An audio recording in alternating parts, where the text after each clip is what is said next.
Hey everyone. Hey everybody. Welcome to another Travel Therapy Mentor video.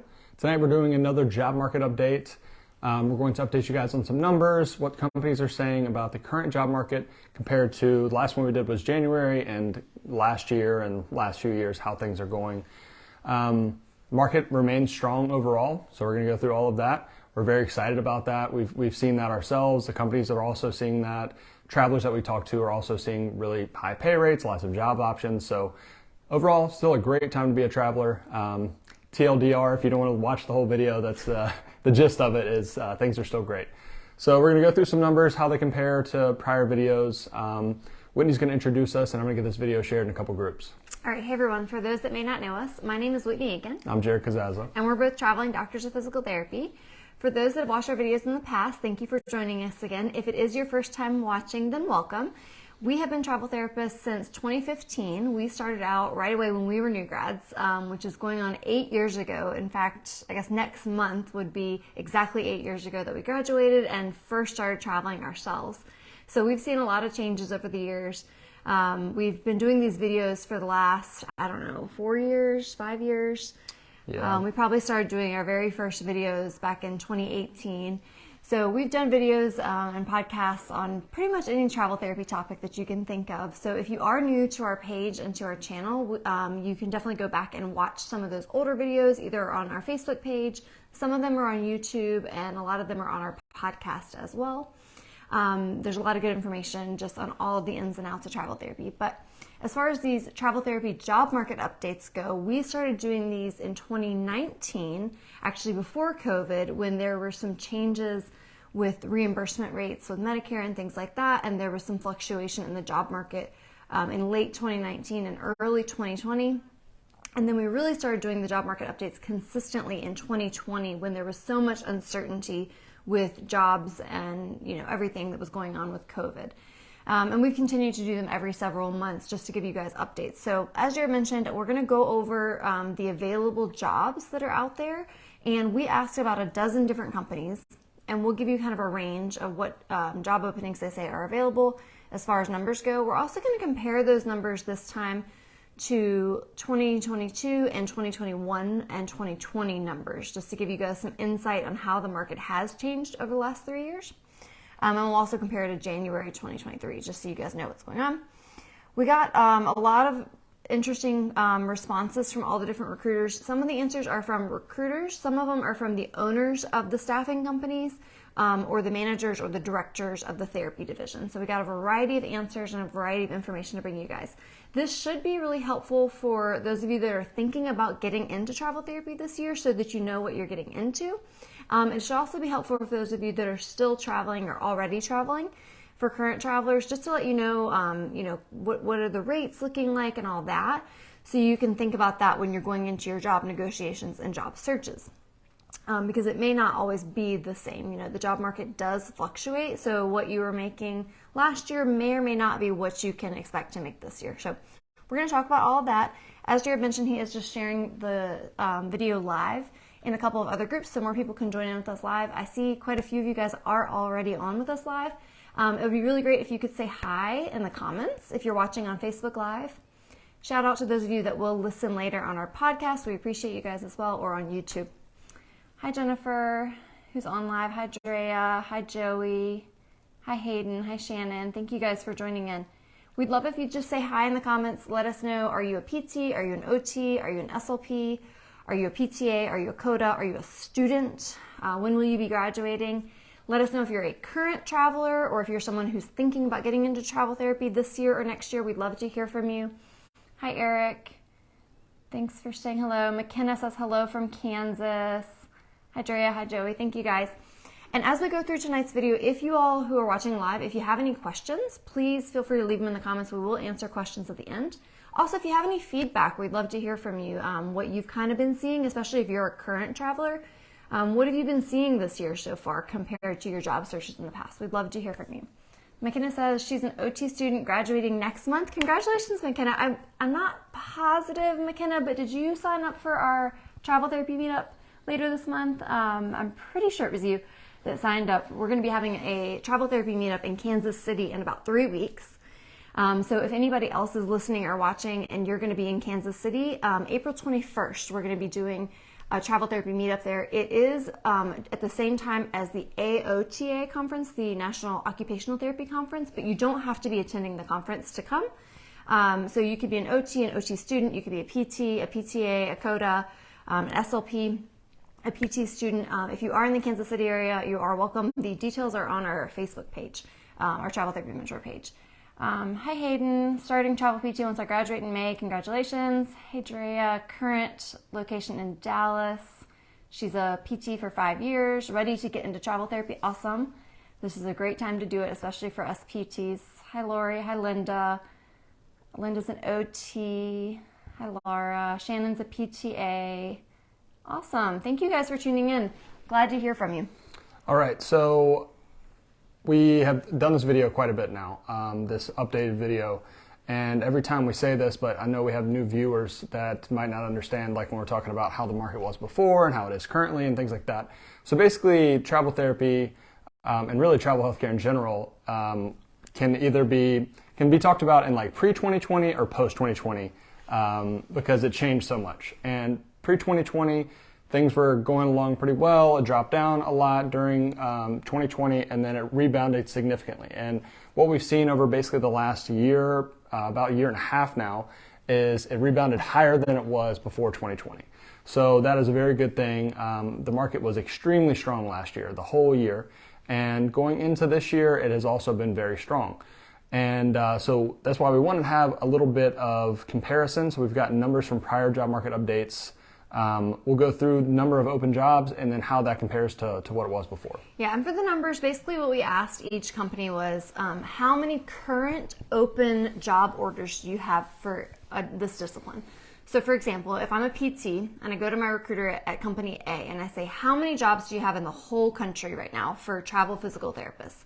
And they told me that number. And same thing for OT, same thing for SLP. They told us the total number of open jobs they had this week for that discipline, or this past week, that is. And we kind of listed it as a range because, as you can imagine, different companies have different amounts of jobs. Maybe some of you guys don't know exactly how that works if you're new to travel therapy, but each individual company has to have a contract with all these facilities in order to list their jobs. Or they can have access to some of the same jobs through a database called a VMS, or a vendor management system. So some of them will have a lot of the same jobs, but a lot of them will have these direct contracts with different facilities that the other companies don't have. So some of them might have, 100 jobs or 500 jobs or 1,000 jobs. Each company is going to be different. So we listed it kind of as a range from the lowest to the highest. Yeah, and I guess it's kind of important to note that usually the bigger the company, the more jobs they have. And that makes sense because usually the bigger the company, the more established they are, they have more relationships with different facilities. They have more of these exclusive contracts that other companies don't have. Whereas if you're a small company just starting out, a lot of times you only have access to the VMS jobs, the MSP jobs, those basically databases that everyone has access to.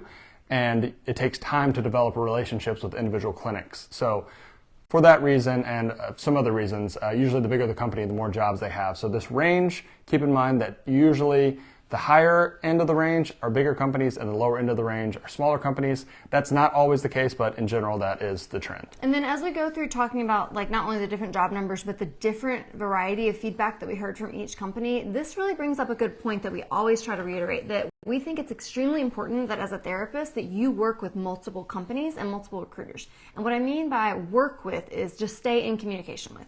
We think it's a great idea to be in communication with a recruiter at a bigger company, as well as one at a smaller company, and then maybe one additional one either at a medium-sized company or also a bigger small company, because you're going to see different job options by working with 3 different companies. They're not all going to have the same jobs. You're going to have a different experience as far as maybe their pay packages or their benefits or just the way they do things. So it's a very good idea for you as a therapist to work with more than one company. Yeah, and when we're talking about the VMSs and those job databases, I would say that probably 70 to 80% of jobs all the companies are going to have that subscribe to those databases. But that leaves 20% or so, 20 to 30% of jobs that are exclusive contracts to one company. So if you're not working specifically with that company, you might not see a job that they have that is really good for you. So that's why it's important to at least work with 2 or 3 companies. And if you're looking for something extremely specific, maybe even more than that. Yeah.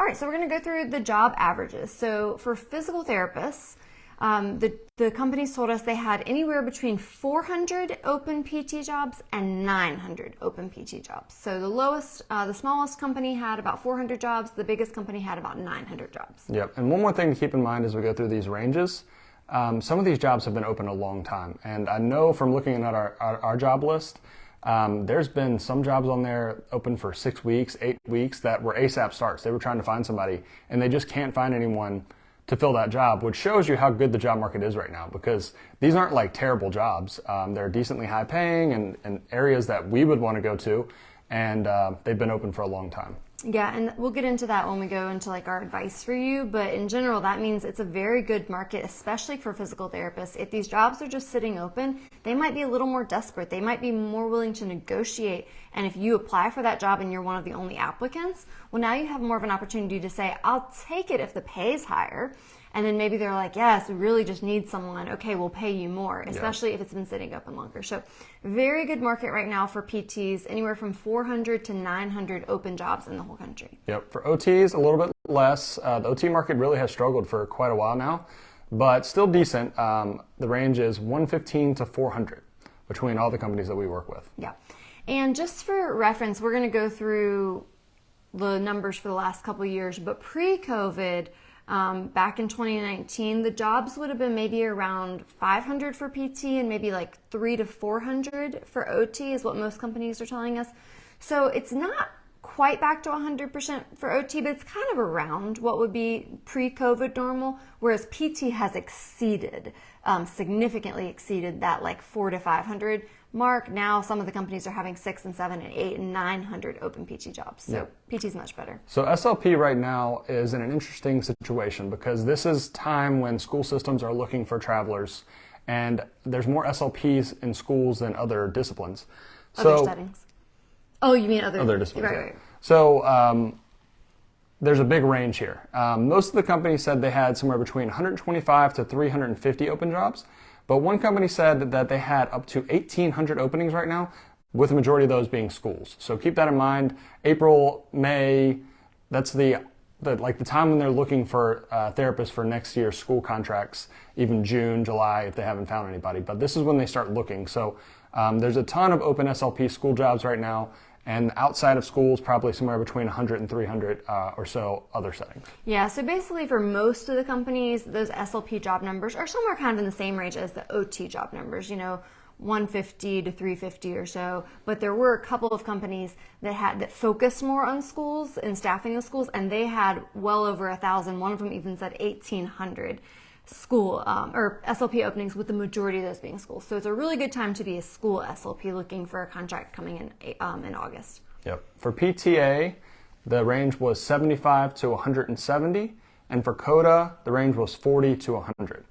So how do those numbers compare to prior updates? Very, very close to January. Not much has changed in this first quarter of the year.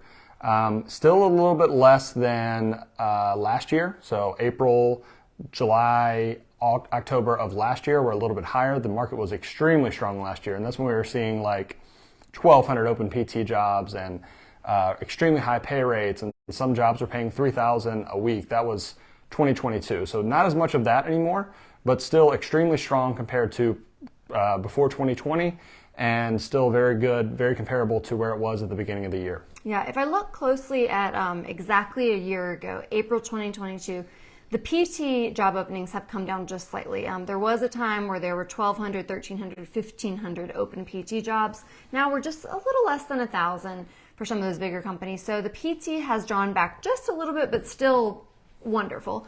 Same with the SLP. SLP has drawn back just a little bit. There was a time where a lot of the companies were having 900, 1,000 or more SLP jobs, so that's drawn back just a little bit. But it actually looks like OT is about the same, if not slightly better than last year. At this time. Last year at this time we had 150 to 300, whereas this year right now we have 150 to 400. So that's actually positive for OTs. The PTAs kind of about the same, but maybe slightly a little better. Some of the companies said they had up to 175 PTA jobs, whereas last year the highest was 150. So actually doing really well for PTA. CODA is actually a little bit better too. So on the lower end, it's still about the same, about 30 to 40. But last year at this time, the most anyone said they had was 50. And now we had a couple companies saying they had more like 100. So CODA has actually come up just slightly, and then PT and SLP down just slightly. Yep. Okay, so then we asked, how's the job market been? Hold on, I wanted to also go over the 2021 numbers. So everything is definitely better than 2021.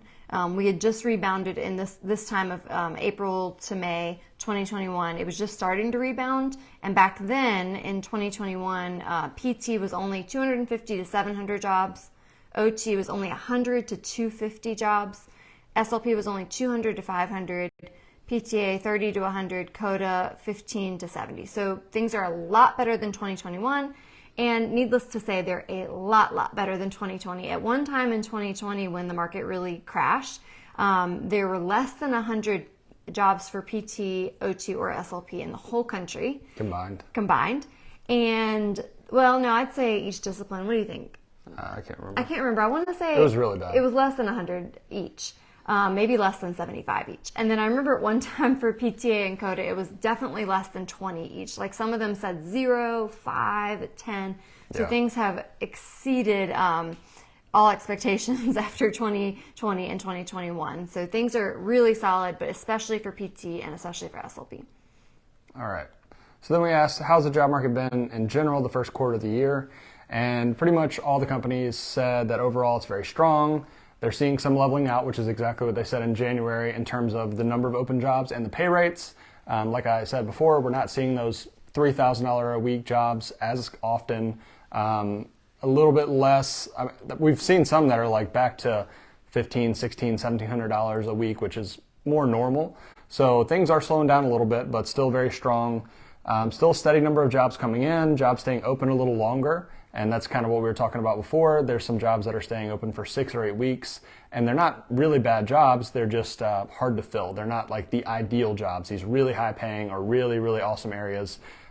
So some of those jobs are open for longer, which means that you have more negotiating power, which means it's definitely a travel therapist market now with a lot of open jobs, not as many therapists looking for those jobs. It's a great time to be a traveler. Yeah, and we're going to talk a little bit more about that kind of like leveling out of pay packages. When Jared says like that $1,500, $1,600, that's typically for your PTs, your OTs, and your SLPs. When we first started traveling in 2015, a pretty average pay range back then, and a lot of the jobs that we took were between $1,500 to $1,650 or so after taxes each week. And that was pretty standard. Now pretty standard outside of California. Yeah, outside of California. It was really only places like California and then the rare one-off job that you could get $1,900 at $2,000. Seeing over $2,000 was very rare back then. So then last year in 2022, we started to see some really high rates, especially for PTs. That were 2,000 plus, even closer to 3,000. So now when they're saying it's kind of leveling back off, we're kind of coming back closer to that norm, but still not back where we were 2015, 2016, 2017. I would say the majority of jobs now, it's more like 1,600 to 1,900. So a bit higher than it was before, but we're just not quite seeing as many of those 2,000, 2,500 plus. Yeah, bill rates are still significantly elevated compared to where they were before 2020. Probably somewhere 20 to 25% higher than they were back then. So that's a great thing. Yeah. The next question we asked is, how does the current job market compare to pre-COVID times, such as in 2019? Almost every single company says the market is much stronger now than in 2019 by all metrics. So most of them say they are having more placements, more therapists working for them, higher revenue as a company. And then they're also saying the jobs that they're seeing come in, there's higher number of job orders, higher rates for job orders. So all around, the metrics are much better than they were in 2019, which means it's just a much better time to be a travel therapist. Mm-hmm. And even though the pay rates are starting to level out a little bit, jobs are not as high, job numbers are not as high as they were last year. Some companies are still breaking records in terms of travelers on assignment across their company. So it is, depending on what metrics you're looking at, it's still can be at all-time highs right now, even with the market starting to level out some. So that's a really, really good thing. Yeah. So then we asked them, how does the current job market compare to last year? And they all said pretty similar to last year. Just kind of, as we mentioned already, the rates are stabilizing just slightly, but none of them really said like, oh, there's a huge drop in the rates. Just that some of them are going down just slightly, but even some of them said they're seeing certain clients having increasing rates. So they overall said about the same as last year. Yeah, and a lot of that depends on how desperate the facility is. If they really need someone, if you're, like we talked about, if you're applying for a job that you've seen open for 6 weeks or 8 weeks and it was an ASAP start, so you know that they haven't had any applicants, or if they have had any applicants, they weren't good, they couldn't take them for whatever reason, you know you have a lot of negotiating power there. So you can you can have your recruiter submit you at a higher rate for that job and usually get the job with a much higher pay package than what it might be listed for. So always keep that in mind. So the next question that we asked is really important for all of us, especially for those of you guys that want to think about getting into travel therapy later this year. And so we asked, do you anticipate that the job market will continue to be strong for therapists throughout 2023?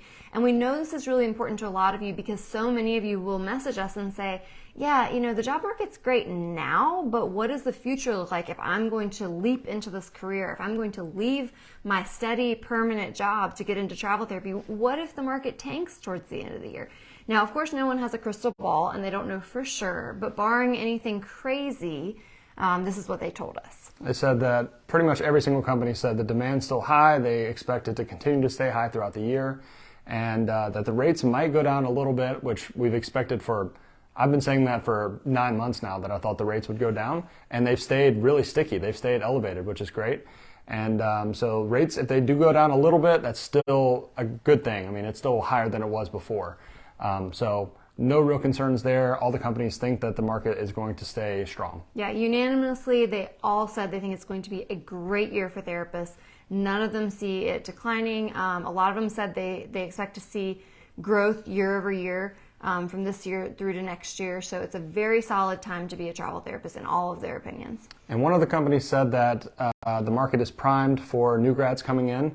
A lot of open jobs, which means that this wave of new grads that are about to graduate and start traveling this summer, there should be a lot of jobs for all the new grads. So it's a good time to be a new grad traveler, especially for travel PTs. Yeah. So very exciting news. We're really glad to hear that. And I hope most of you are as well, whether you're a current traveler or somebody who was thinking about getting into travel therapy. Don't worry, you haven't missed the boat. Unlike, unfortunately, our counterparts in nursing, the nursing rates are coming down a lot since how they were really raised from COVID onto now. So the nursing rates have come down a lot. And so for a lot of nurses, it doesn't make quite as much sense to jump into travel therapy like it did the last 3 years, but that is not the case for therapists. It's absolutely the best time still to get into travel therapy if you're thinking about it. Yeah, and one thing that we've noticed a lot, we follow some travel nurses, and there's a lot of people upset about the rates coming down in the nursing community. It's a little bit that way in the therapy community too, just because last year those rates were so high, we're not seeing that as much anymore. And some of the nurses are very upset because they're like, well, inflation's high, rates can't go back to where they were because, everything costs more now. And that's a consideration. And we've made videos in the past about like, okay, housing prices are going up and food prices and all this. Is travel still worth it? And something you have to think about with rates and inflation, so let's say that you're paying on average, the average traveler probably pays somewhere around $1,000 or $1,200 a month for housing. The average traveler probably makes somewhere, or before 2020, probably made somewhere around $1,700 a week. If both of those things go up 25%, you're still in a much better position because 25% of 1,000 is a lot less of an increase than 25% of 1,700.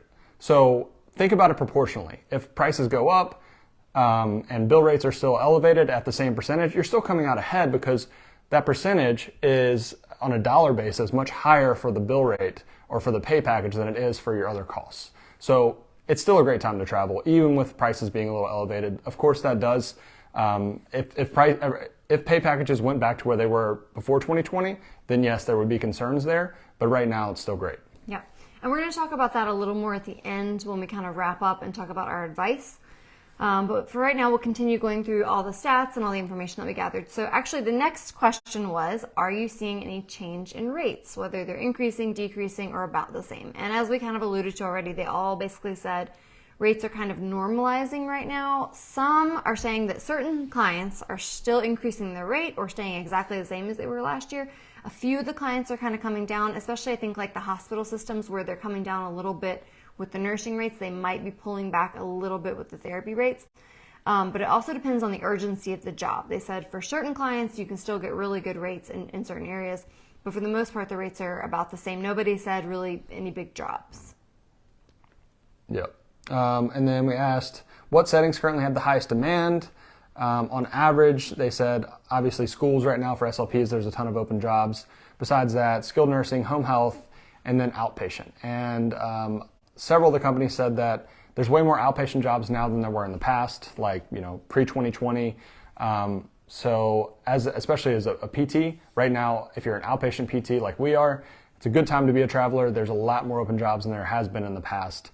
It's still up there very high with like 2020 or 2022 numbers. So things are still very good there. Yeah, which is really surprising because we wanted to take the majority of our travel therapy contracts in outpatient from the get-go, from when we started in 2015. And when we started in 2015, we had a lot of trouble finding outpatient jobs consistently. So back in the beginning, we took some jobs in other settings. We took some jobs in acute care, in skilled nursing, and it wasn't really until we had more experience under our belts that we were able to negotiate trying to get those outpatient contracts. But we are seeing so many more outpatient openings ever since after 2021 for PTs. It's crazy. It's so much easier to be an outpatient only PT traveler right now if that's what you want, which is super positive because we definitely do hear from a lot of you that are PTs or PT students that think that you want to stick more to outpatient, or maybe you're already in a permanent therapist in an outpatient facility and you're like, I haven't really done anything else in a long time. Am I going to have to only work in SNFs? But we can very confidently say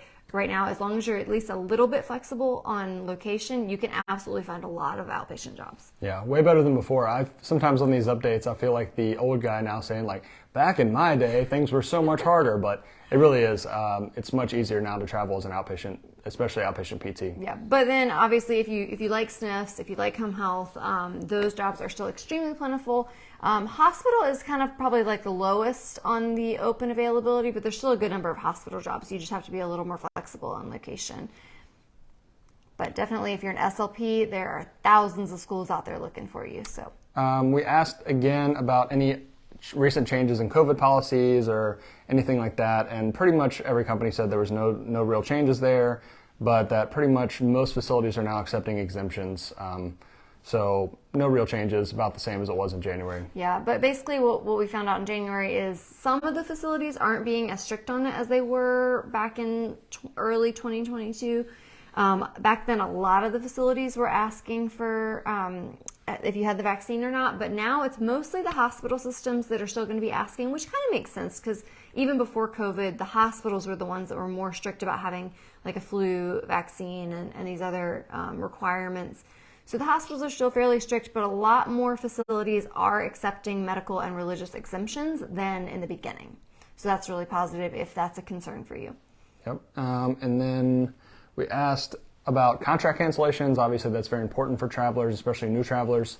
The worst case scenario, and we've had a couple people recently message us asking questions about cancellations, and we hate to see that. It's a terrible thing. It puts everyone in a bad position. The travel company's in a bad position. The traveler's in a bad position.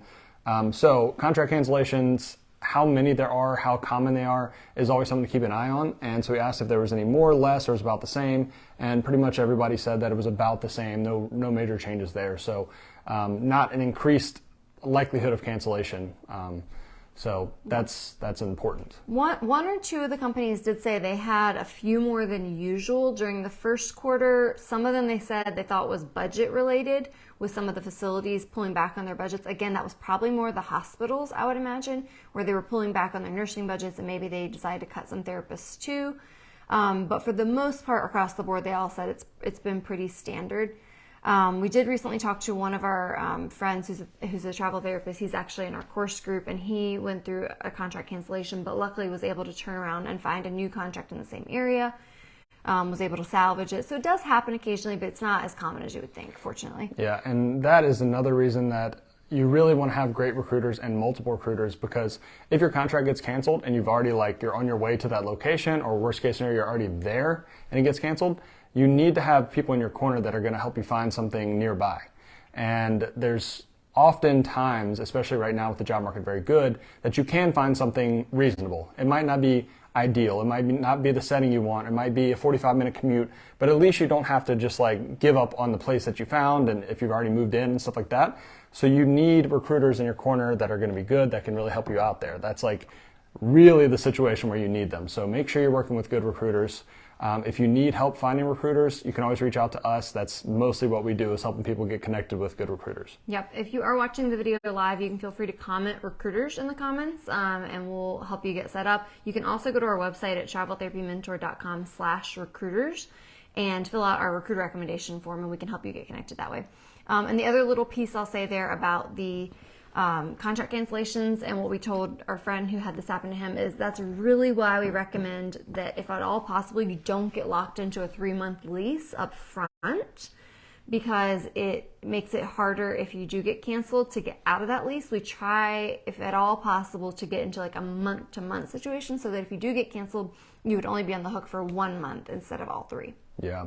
I mean, that, like I said, that is the worst case scenario, that you get to a place, you're already in your housing, and then your contract gets canceled and you have no idea what to do. Do you just like, especially if you've signed a lease for 3 months, it's just a really terrible place to be. So try to avoid that if at all possible. All right, so the next thing that we asked all the companies is, are new grads having luck getting placed? Is it a good market right now for new grads getting into the market? And pretty much across the board, all of them said yes, especially for PT and somewhat for OT. For SLP, as long as you have your C's, it is a great time to be a newer graduate. SLP, if you don't have your C's yet, if you need to complete your CFY, it can be a little more challenging to find a facility, only because they can't all provide the mentorship that you would need to fulfill your requirements. But once you have your C's, new grad SLP with their credentials good to go, most of them say they think it's going to be a really good market this summer for new grads to get into the market. The next question will be about assistance, which will address new grad assistance there as well. Yep. And if you guys have any questions, I saw we have some questions and comments. But if you have any questions or comments about anything we've talked about, let us know. Put those below. And also, if you could like this video, we'd really appreciate it. Yep. The other thing I want to say too about the new grads is it also depends on the recruiter. So the majority of ours said yes. Not all of them though. Some of them were kind of, sort of. It depends. They have to be flexible. And the reason for that is not all companies and not all recruiters really focus on helping new grads. We definitely know the ones that are more inclined to work well with new grads. So we've done tons of research over the years, and we've been really big advocates for new grad therapists that get into travel, because that's what we did. We started as new grads, and back then we were hearing the same stuff that you students are probably hearing right now, like, oh, you shouldn't travel, it's terrible, you're gonna get in a bad situation. So we have gone out of our way to scope out and find recruiters that work well with new grads who can mentor them and help them get good into a good placement so that they can be successful, because not all new grads are going to have a great experience as travelers. But if you work with the right recruiter, if you find the right facility, you can have a great experience as a new grad. Yep. All right. So now, how's the job market been for PTAs and CODAs? We mentioned the job numbers for PTA are going up a little bit. CODAs stayed about the same, and that's pretty much what the company said. The PTA market is improving. We've kind of seen that gradually improve since 2020. It started at almost 0, and now we're up to some of the highest numbers we've seen since before 2020. For CODA, the market is still tough. The numbers are low. The pay packages aren't great, so it's not the best time to be a CODA. It is still can be tough to be a PTA to find jobs. If you're an assistant that wants to travel, you just have to make sure that you're more flexible on location and more flexible on setting than you would be in a different discipline that has more jobs, because less jobs mean more competition. More competition means it's harder to find exactly what you want. Yeah. And earlier we had mentioned kind of some of the pay ranges. PT, OT, and SLP, you might see pay anywhere between $1,500 to about $2,500 a week after taxes, hopefully $1,700 and above in a really good market like it is right now. For CODAs and PTAs, those pay packages may be more like $900 a week to $1,200 a week on average, but we do occasionally see some PTA and CODA jobs that are in the $1,400, $1,500, $1,600 a week range, especially in California. Yep. But as Jared mentioned, it's just a little bit tougher when there's more competition and less jobs. So that's why we often say that we generally don't recommend that newer graduate PTAs and CODAs go right into travel. Not that you can't, there's no rule that says you can't. You're just going to be up against tougher competition. Yeah. So our general advice is that we recommend, if you are a newer graduate or you're a student who's a PTA or CODA student, we recommend you get about 6 to 12 months of experience at a permanent job just to make yourself more marketable and have a better chance up against the competition. The only exception here might be if you are willing to get a California license. You'll see a lot more job openings for PTA and CODA and have less competition in California. Yep. All right, so then we asked if there was any other just general insight or recent changes in the market or anything they wanted to talk about. And so one of the companies wanted to talk a little bit about the change in the nursing rates, which I kind of alluded to before. In her opinion, she thought that the nursing rates coming down would actually be a good thing for therapists because she kind of felt like they were going to average out in a way. Like maybe the companies, if they were coming down on nursing, would come up a little bit on therapy. However, I had the same conversation with a different manager. Actually, I said recruiter, but this was actually an owner of one of the companies. I talked to a different person who's been in the industry about the same amount of time. He's a director of one of the therapy divisions, and he didn't really feel like that was the case. He felt like it would probably stay about the same as far as the rates, or he thought some of the hospital systems would follow the same trend with nursing. If nursing was going to come down, they thought therapy was going to come down. So we have some differing opinions there. It'll be interesting to see what happens. But hopefully, I don't think it'll be the exact same situation with the nursing because they were just way overinflated with their rates because of the demand. And now they're kind of coming back to their averages. I think we're just going to stay around our averages, if not a little higher. Yeah, I don't see rates going significantly higher than they are right now. They're already elevated compared to where they were. So I don't think that we'll see any significant jump. But I mean, obviously, if that happens, that would be wonderful. So we'll see. We'll see who ends up being right, what happens in the next few months. Let's see. Yeah, that same the other division manager, he said there's no real rhyme or reason, but the travel market usually, kind of comes in waves. He says usually therapy is about 3 to 6 months behind what happens with nursing. So we'll kind of see what happens. But he says, we'll see, basically, is what he says. And then besides that, most of the companies were just saying that the therapy market's in a great spot. They need more travelers. There's a lot of these jobs sitting open.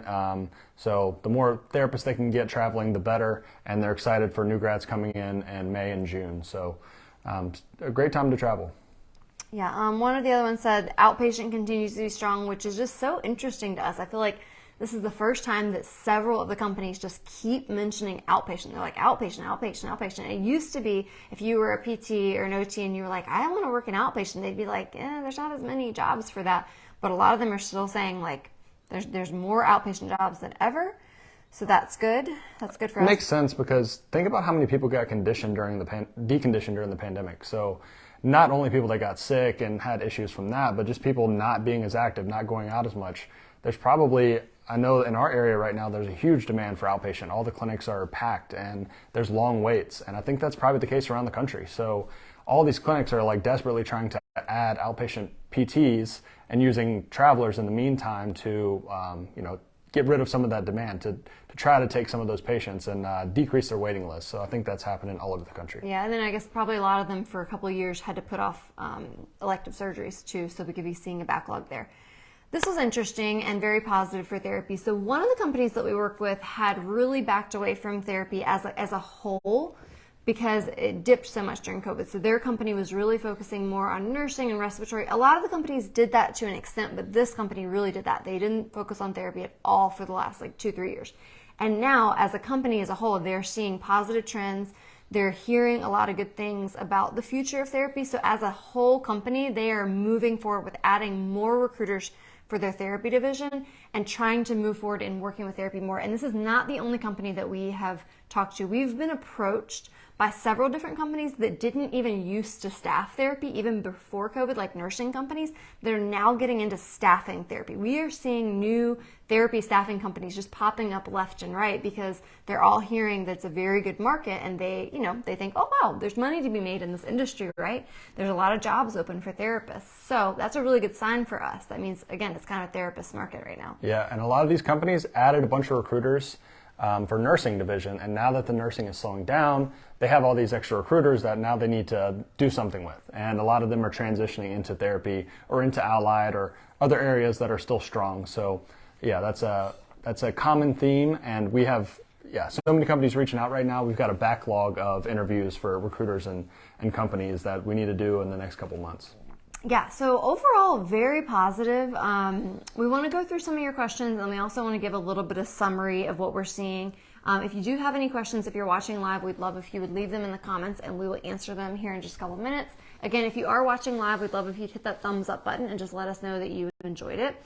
But just to kind of summarize everything, the job market is still as strong as ever. We still think it's absolutely the best time to be a travel therapist. The only thing is, for those of you that started traveling in 2022, you could see just slightly lower rates than what you've become accustomed to. But don't worry, we always tell people, the main years that we were traveling full-time were 2015 through 2018 when we were taking full back-to-back contracts. During that time, the majority of our contracts, the most we ever made was $1,850. And we were still able to basically semi-retire after 3 years of traveling. After 3 years of traveling, we transitioned to only working part-time. We only do part-time contracts and work part of the year now. And that was just based on having a really high savings rate back then. Yes, a lot of you will say, oh, the rent was lower and you guys were able to split rent. But even still, we were saving 75% to 90% of our income. So say you have to spend just slightly more on rent now than you did back then, but rates are also just slightly higher. It's still a really great market. You just have to be strategic. The perfect situation may not exactly fall into your lap as easy as it did, say, last year, but you just have to be strategic when it comes to looking at the location and the cost of living of the job. So when you're looking at pay packages, maybe you're seeing $2,200 in California, but maybe your rent is like $3,000 a month for short term. Well, maybe you see one in a lower cost of living area that's $2,000 a week, a little bit less, but the rent is half. So you just need to take into account those factors. We always tried to take a look and just glance at what are some rates for the short-term housing in the area before accepting a job. Now, you really need to let the recruiters know, usually within about 48 hours if you're going to take the job or not. Sometimes you can push them off a little longer than 48 hours. But in general, you don't have time to line up the housing before accepting the job, but you could at least just glance around, look at Furnished Finder, get a general idea of if there's going to be a good housing opportunity and if it makes sense for you financially. So don't just jump into the high-paying contracts if you don't have any idea of how much the rent might be. Yep. And Whitney said we saved 75 to 90% of our income. That's true. I don't expect other people to do that, but I do think that I was a little crazy about it, and I forced Whitney to be as well. But I think that it's definitely realistic to save 50% of what you make as a traveler without really stressing yourself out too much. Yeah, we just can't say it enough. We definitely get a lot of people right now that are just worried about inflation and worried about whether it makes sense for them or not. A few months ago, I can't remember exactly when it was. It could be maybe the end of last year, the middle of last year when we did the one about is it still worth it. If you scroll back in our videos or our podcast list, you can see we did a whole video talking about strategizing if it's worth it for you depending on your cost of living at home and the cost of living at your travel assignment. For some people, it may not be worth it financially, but I would say for the majority of you, it is worth it financially, and it's still a really great time to be a traveler. Yep. Yeah, there's a lot of nuance there. If you're at a really high-paying perm job or you've got a big mortgage back home, there's situations where it doesn't make sense to travel. But for most people, especially younger people, new grads that don't have a lot of ties, it definitely makes sense. Yeah, if you don't have a mortgage back at home, if you're not locked into, a lease, if you can rent a room in a house as your tax home, rent a room in a house as your travel assignment, or even if not, even if you need to get a 1-bedroom or a studio to yourself, you can still make it work and tackle a lot of those financial goals. All right. We went back to the top. We'll get to your questions at the bottom, questions and comments. I saw there's quite a few. Anna says, hello, foreign trained physical therapist, still in the process to be a physical therapist in the U.S. Nick just finished, what is that? Delicious hazy IPA and had 3 pieces of pizza and crab cake. Wow. See, a crab cake, that's the benefit of being in Maryland. Yeah. He just extended his contract until January. Sucker for high-paying jobs. Nick, how much is your job paying there? I can't remember. I think it was like 23 or 24 or something like that. There's some crazy rates out there right now in certain locations. Yep. And Nick also said to Drea to do it, to get into travel therapy. It's the best time. We agree, Nick. It's definitely the best time. Jacob said, great info. Thanks for watching, Jacob. See you soon in Colorado. Our friend Jonathan, good to hear from you, Jonathan. Haven't heard from you in a while. He says, my only concern is that housing has continued to increase because of the jump in nursing income and people charging more. Now the outcomes / income ratio is a bit difficult. Yeah, it really depends. It's very area specific. I think that will start to decrease. I think we're already seeing housing prices go down. In our area, rent prices are starting to go down some, like long-term rent. So I think the short-term rents are going to decrease, but it might take a little while. And especially with nursing rates decreasing, there was situations where I think short-term landlords were taking advantage of the situation and charging more than they really should have been for the area. And there was nurses that were just willing to do it because they were making $4,000 a week or $5,000 a week. Like, who cares to pay $2,500 a month for rent in an area where you should only be paying $15,000 if you're making $4,000 a week? So I think there were situations where in certain areas it got very elevated, but I think that will start to normalize and decrease over time, but it's just going to depend on the area how long that takes. Yeah. Mason says rent is getting higher than that now, especially short term. Yeah, it really depends on the area. A bunch of people asking about recruiters. Anna says, as a foreign trained physiotherapist, will it be more complicated to get a job? Yeah, Anna. So it is a little bit more challenging as a foreign trained physio to get a travel job. The reason being, oftentimes, if you aren't a U.S. citizen, you have to have a work visa that the facility or your employer basically has to sponsor you to have that work visa. Unfortunately, the majority of the travel therapy companies who actually, when you are a travel therapist, you usually work directly through the travel therapy company. That's your employer. The majority of them, unfortunately, do not support visas. The only the work visas. The only exception is a lot of them will support it for Canadians. There's just not as much red tape there when it comes to Canadian physios. But if you're from another country, for example, like the B1 or something like that. I can't remember. There's some visas. HBN1, I can't remember. Yeah, I can't remember. But there's some visas that they just don't support. So unfortunately, a lot of the travel therapy companies aren't able to help you if you aren't a U.S. citizen. You will likely have a better chance if you take a permanent job first, get the work visa stuff going, do all that, work at a permanent job first. Then once you're more established here, then you might have more of an opportunity to get in with one of the staffing companies. Yep. Nick says he would disagree on working 6 to 12 months as a new grad before doing travel. He did it as a new grad and still doing it 5 years later as the worst PT student ever. Whitney was just talking about PTAs and CODAs needing experience. We still think that new grad PTs, OTs, SLPs can definitely travel. It's more the assistants with the tougher job market that need to get some experience first. We also traveled as new grads as PTs, and we definitely encourage other PTs to do that as long as you feel confident. Yep. Okay, and then let's see here.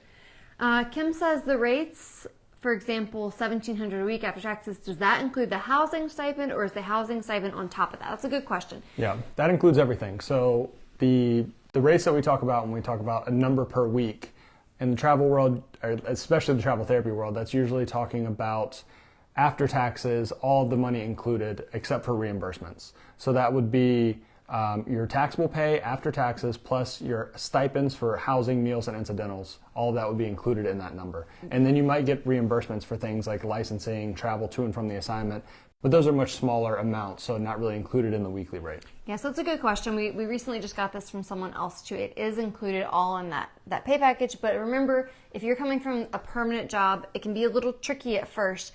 If you're trying to just compare it directly to what you get paid at your permanent job, remember that these numbers are after taxes. If you are new to travel therapy and you're not really familiar with how the pay packages work, I would highly recommend you go on our website at traveltherapymentor.com. Start with our Travel Therapy 101 series. It's a free series, just has 6 different segments. And one of the segments is about how the pay works. And it breaks down in simple terms exactly how to understand a pay package, how to discuss the pay package. And then there is a link in that Travel Therapy Pay 101 article in that article, there is a link to a more in-depth article that we have called The Comprehensive Guide to Travel Therapist Pay. But I would recommend that you do your research on that before you start, because it'll make it easier to understand when you're comparing pay packages with recruiters. Yep. Okay, Linda said, how long does it typically take, and how difficult is it to get different licenses in different states? It really depends on the state. There's some states where you can get the license in a week. There's some that it might take up to 3 months, and in certain situations, like for Whitney, her Hawaii license took like 9 months. So it really depends on the situation. Usually it's not going to take that long. But if you have a lot of other state licenses, it gets longer and longer each time, because you have to verify each license for each new state you get. So if you have 6 licenses, that means a lot more delay than if it's your first or second license. Yeah. So it really depends. And also, if you're part of the compact, that really makes things a lot easier. In that case, it's only 24 or 48 hours to get licensed in another compact state. So there's a lot of variation. It depends on the state you're looking at. Yeah. I recommend going to the board website for the state that you're interested in getting licensed in. And they typically have like an expected timeline on there. Like, for example, we most recently got licensed in Alaska, and it says on their website, expect about 8 weeks. So they usually can give you a good answer. Okay, Shannon says, my rate from an October contract in Naples, Florida to a new contract that started a month ago in Naples dropped about $210 a week. However, my rent has gone up, and it's now about $1,600 to $2,000 a month on Furnished Finder. Yeah, it really depends. I assume it's a different contract, so probably it's just a lower bill rate at that facility compared to the last facility. There was a time when people were extending contracts and getting lower pay, but I haven't heard of that happening for quite a while. So if it's a different contract, it's probably just a lower bill rate. And yeah, it's definitely not the perfect situation, but if you really want to be in that area and there's not many jobs, there's not a lot you can do to increase the rate, especially if it's a competitive job. Okay, let's see. McKenna says, regarding housing stipends, I know this differs in each state, but what percentage of the rent does it normally cover on average? It's definitely going to vary a lot. So your housing stipend should cover way more than your rent. So for example, normally our housing stipends on the East Coast would be somewhere around $600 per week for the housing stipend. Rent prices were normally somewhere, I think our average was about $800 or $900 a month. So the stipend was way over what the actual rent price was.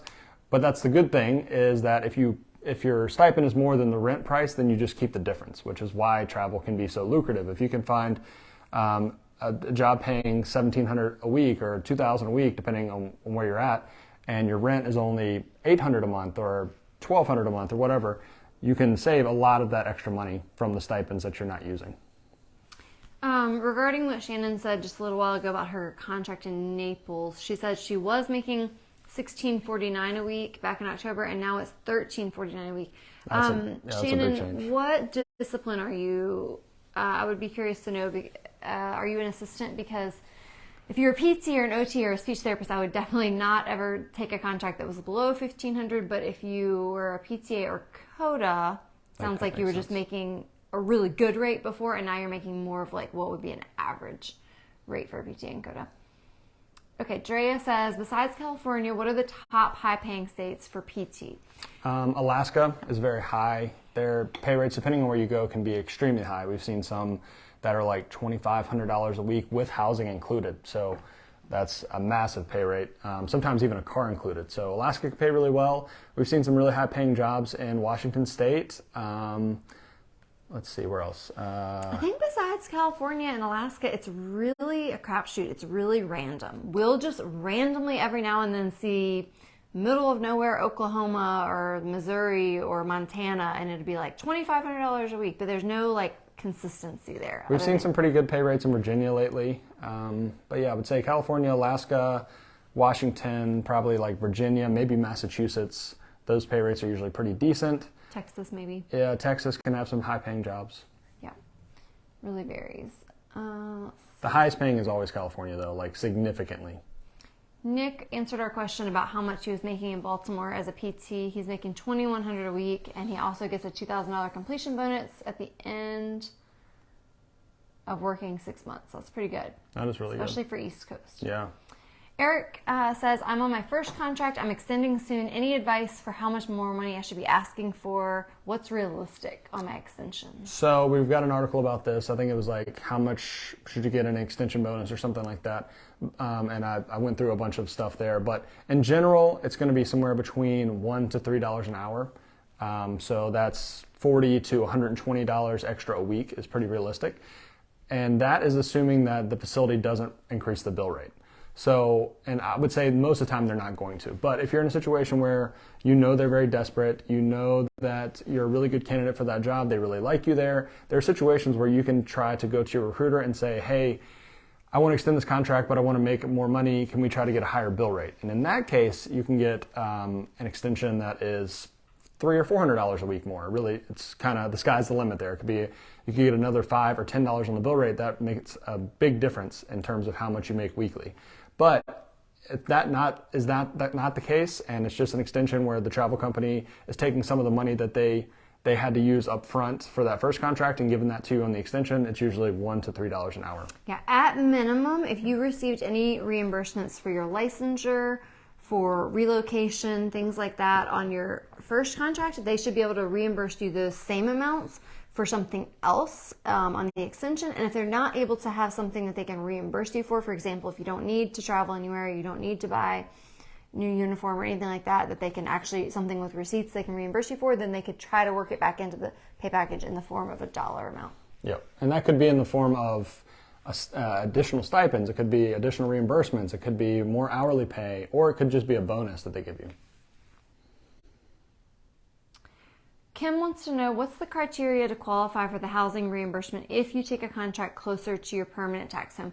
So this has to do with the tax home rules, and it has to do with the fact whether or not you are commuting from your house or if you're living somewhere else and duplicating expenses. So in order to be eligible per the IRS rules to receive tax-free stipends, you need to be meeting the tax home rules, one of which is that you need to be duplicating expenses. So the first thing to think about is not how far it is away from your house, but are you going to be driving from your home to there or not? And we have a lot of articles and videos where we've talked about the tax home rules, but that's what you need to research, are the tax home rules in order to qualify for tax-free stipends. And that 101 series that Whitney was talking about, we've got a tax home 101 article that covers it pretty in depth. Shannon said regarding her job where she was making $16.50 and then it went down to $13.50, she's a PTA. So it sounds like, Shannon, that you were actually just making a really solid rate as a PTA, and they came back down to what's more like an average rate for a PTA, which is a bummer. It's never good to make less, but I'm really shocked to know that you were making $1,600 in Florida, because Florida actually, a lot of PT jobs for, they're billing as a physical therapist is only making $1,600, $1,700. We've seen a ton of jobs down there that are $1,500 for PT.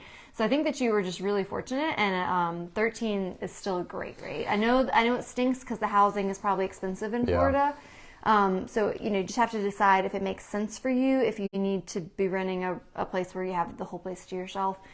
For some folks, it just might not make sense financially, but $13.50 for a PTA in Florida is actually really good. Yeah, the market in Florida has gotten a little better for travel, and but prior to 2020, it was pretty rare to see a PT job paying more than $16.50. So yeah, that's a pretty good rate still. Yeah. Linda says, do you have any recommendations on health insurance in the process? Linda, if you go to our website at traveltherapymentor.com, we have something called the Travel Therapist Resource Hub. If you click on the Resource Hub, we have resources there regarding health insurance. We have an article on there that can explain all the different options for you, whether you decide to take it through the travel company, the government marketplace plan, or through a private insurance. If you are thinking about doing private insurance, we have a private health insurance advisor. Her name's Parita. Her contact information and scheduling page is right there on that Travel Therapist Resource Hub, so you can read up on that. Shannon said both of her contracts are skilled nursing. Okay. Eric says, confirming that his rate is very high in Massachusetts. Good to know.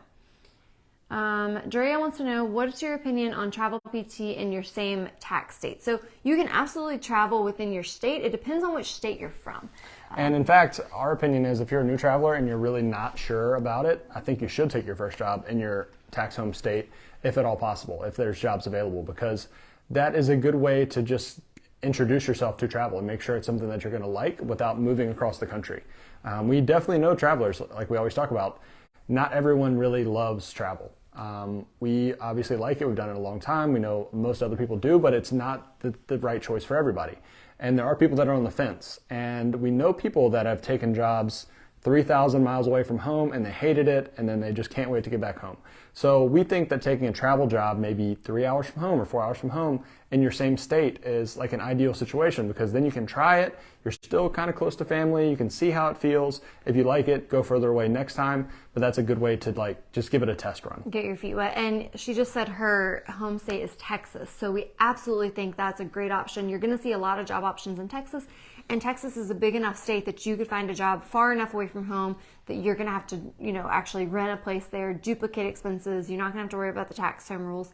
Now, if you're someone who's thinking about that, but you're from Rhode Island, it might be harder because Rhode Island is just this very small state. So there's not going to be as many job openings, and they may or may not be far enough away from home to be able to qualify for the tax-free stipends by duplicating expenses. But if you're from a bigger state like Texas, or like we're from Virginia, we took our first 9 months worth of travel jobs. So we took 3 back-to-back contracts in the state of Virginia, about an hour and a half to 2 hours away from our home. And that was a good way for us just to kind of get our feet wet. We didn't have to get an additional state license. We already had the license. That was our very first license we got. It was a good way to ease into it. We were still close enough to family to feel comfortable and try it out. And if we had hated it, we didn't lose anything. We could have just come right back home and gotten permanent jobs. But we know some people that took their very first job like all the way across the world in Alaska and hated it and had an awful experience and missed home so much, and they stopped traveling after that. So I think it's a great idea, Drea, that you try it before you buy it by doing one in your home state if it's available. Yep. Another benefit of Texas is there's no state income tax. So if that's your permanent residence and you take a contract there, then you're not paying any state income tax. The pay rates are not as high, but still that's a big benefit. And Nick said that Texas is the best country ever. So Nick is now a Texas resident and a big fan, apparently. Shannon said she has only traveled in Florida, which is her home state, and I just heard that Florida finally introduced the compact license. She wants to know, how long does it take for the license to become active once it's approved by the state? So unfortunately, I hate to tell you this, they introduced the legislation in Florida, but it hasn't been passed. So there's different steps in order to join the PT compact, and then once the OT and the SLP compacts become active, for those of you that are interested, it will be a similar process. But right now, the PT compact, they have to introduce the legislation, then they have to approve the legislation, and then they have to go through the process of getting going. Unfortunately, we just recently spoke to a representative from the PT compact who said that it really didn't sound like it was actually going to get approved in Florida in order for it to move forward. I hope that's wrong. Maybe they will go through with it, but as of right now, it doesn't actually sound good that Florida would go through with it. So don't get your hopes up just yet. Also, regarding your question about how long does it take, they say it usually takes 6 to 12 months, but we know some states like New Jersey, it's been like 4 years since they approved it. They said, yes, we're going to do it. We approve it. 4 years later, and they still haven't actually issued it yet. I do want to just side note, I made a video about 2 to 3 weeks ago where we said we had heard New Jersey was going to go active in March. It is now April. Unfortunately, it has not gone active yet. I am going to call or email them tomorrow or Tuesday if it doesn't go active and ask them if they have an update, because that was what I was told, is that they were hopeful that New Jersey was going to start in March, but unfortunately it didn't happen. So I'm sorry that my intel was wrong. Yep. Kim says, is it generally worth it financially to take an assignment when you commute from your tax home and don't duplicate expenses? Yeah, I would say so. It's going to be more comparable to like a PRN job though. So the way I look at a local travel contract, which is basically what you're asking about there, is that you will make about PRN rate, but you'll have full-time hours. So if that's something that sounds good to you, then great. If it doesn't, then, or if you have a really high-paying perm job already, or you already have a really good PRN job or something like that, it might not make sense because you'll make somewhere around $300 to $400 a week less than if you got the tax-free stipend. So just keep that in mind. But for a lot of people, it is worth it. Got a lot of questions tonight. Eric says, come on, New Jersey. I was thinking in my head, Eric, that you were interested in New Jersey, and so I'm glad you were listening. And I'm sorry, but I will try to find out tomorrow what the deal is. They said hopeful in March, but now it's April, so we'll see. Shannon said, that sucks about Florida. I'm really sorry, Shannon. I know there was a lot of people that both live in Florida or want to travel to Florida that were really hoping Florida would join, but it's not sounding good based on the update that I heard. I will say, for you as a Florida therapist, if you want to be in Florida, it's kind of good that it's not approved though, because if Florida opened up, you have this flood of people that want to come to Florida that, suddenly now there's 35 states worth of people that can work in Florida in 24 hours. So for people licensed in Florida, it's kind of a good thing. But yeah, it's obviously not a good thing if you're a traveler from Florida that wants to go to other states. She had asked, what about sister states? And then she said sister states would be Georgia, Alabama. I'm not exactly sure what you mean about sister states. Maybe just that they're border states. Yeah, you still need licenses. Nothing changes. You have to have a license in all 50 states. And then someone else also asked about, Linda says, international travel options. We just did a video a couple weeks ago about international travel, so I would go back and listen to that one. Yeah. In general, yes, you can get international travel jobs, but it does not make sense for most people. The pay is not as good. Licensing is a pain. Most countries licensing is going to take somewhere between 6 and 12 months and probably going to be several $1,000s. And then you're going to make half or less of what you'd make as a traveler in the U.S. So for most people, it doesn't make sense unless you have a very specific situation. Yeah, but we did a really in-depth video about it that you might be interested in watching. Just scroll back a couple. It's right there. Yep. Kim wants to know, is it possible to get a travel assignment that's less than 40 hours a week? Good question. We get this question a lot because we have done several contracts now that are less than 40 hours. They're not common. They're not usually advertised as less than 40 hours. But if you are a good candidate and there's a job that has an opening, maybe it's been open for a little longer, it's not really competitive, then you can usually negotiate with the facility. So have your recruiter submit you for the job, and when you talk to them, say, I'm not really interested in working 40 hours, could you do like 3 days a week or 4 days a week or 2 days a week, whatever you want to do. And there's a lot of clinics that will be open to that. And we've done, I think, probably four, maybe 5 part-time contracts now. Yeah, so we've done a couple that were 2 days a week, 3 days a week. These were all outpatient private practice. So one of them was physician owned, and they were usually more willing to negotiate. If it's a hospital system or something like that, they may or may not be as flexible, but never hurts to ask. Yep. Okay, so that was a lot of questions. Thank you guys so much for all of your engagement tonight. We really appreciate it. I know that it was a lot of us saying like, go read the article on this or go listen to the video on this, but that's because we could talk for a whole hour about any one of those topics, and we have. We've done hundreds of videos and articles over the years talking about these topics in detail. So if you really want to learn more about insurance or tax homes or international travel therapy or how the pay packages work, we have really in-depth articles and really in-depth videos that you can find on our website, on our Facebook page, on our YouTube page, and on our podcast. You can go back and look at all those. Yep. We got a couple more real quick. Okay. Connor said, have you ever done a contract outside using an agency? We have never done that. We definitely know people that have. We've considered it, obviously, multiple times throughout the years. Often it is not as lucrative as you think it would be. Most people want to do that because they think they're going to make a lot more money than going through a travel company. In our experience, we've had twice now that a facility offered us contract directly through them, and for whatever reason, they will not negotiate a rate as high as the travel company will negotiate a rate. And we told them we would even take less than they would pay the travel company if they would just pay us a high rate. And both times they would not do that.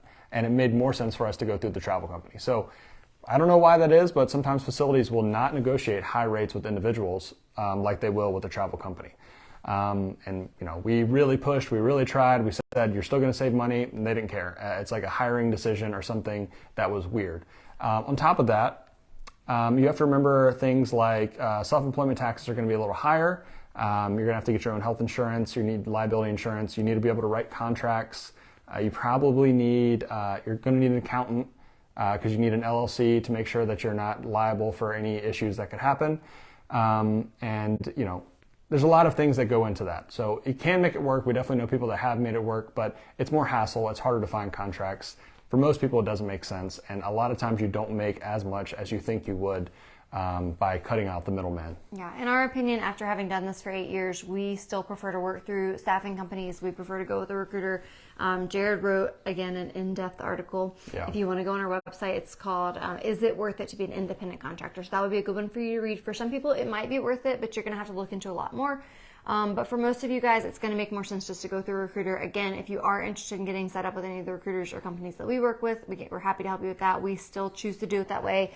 8 years later, having done all the research ourselves, we definitely have enough knowledge and connections to do it on our own at this point in life, but we still choose not to. Yeah, and in that article, I broke down the numbers and showed that you don't make as much as you think you would.